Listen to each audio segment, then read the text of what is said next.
የጀመረኝ የስምንተኛ ክፍል ሆኜ ሰባተኛ ክፍል ሆኜ ነው።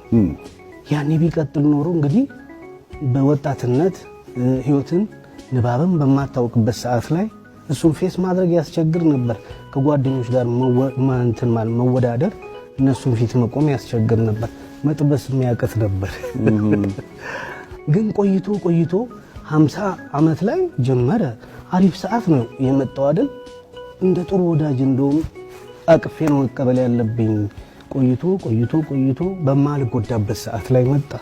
አሪፍ ነው። ይሄ አንዱ የእግዚአብሔር እውነት ነው። አየው በእውነት ስም እያልን እዛ ላይ የምንመለከታቸው አንዳንድ ጉዳዮች እንዲህ ናቸው። ለምንድን ነው ያዘገየው ብለህ ትጠይቃለህ። ይጠቅማል። እሱ ብቻ እኮ አይደለም። ሰባተኛ ክፍል ሆኜ ብስክሌት ወዳለሁ። ብስክሌት እየነዳሁ ከፊት መኪና ገባ። በመኪናው አናት ላይ ሄጄ ወደቅኩ ኮሪደር ላይ እና ጥርሴ ሁለቱ ተሸረፈ። ያኔ አልተነቀለም።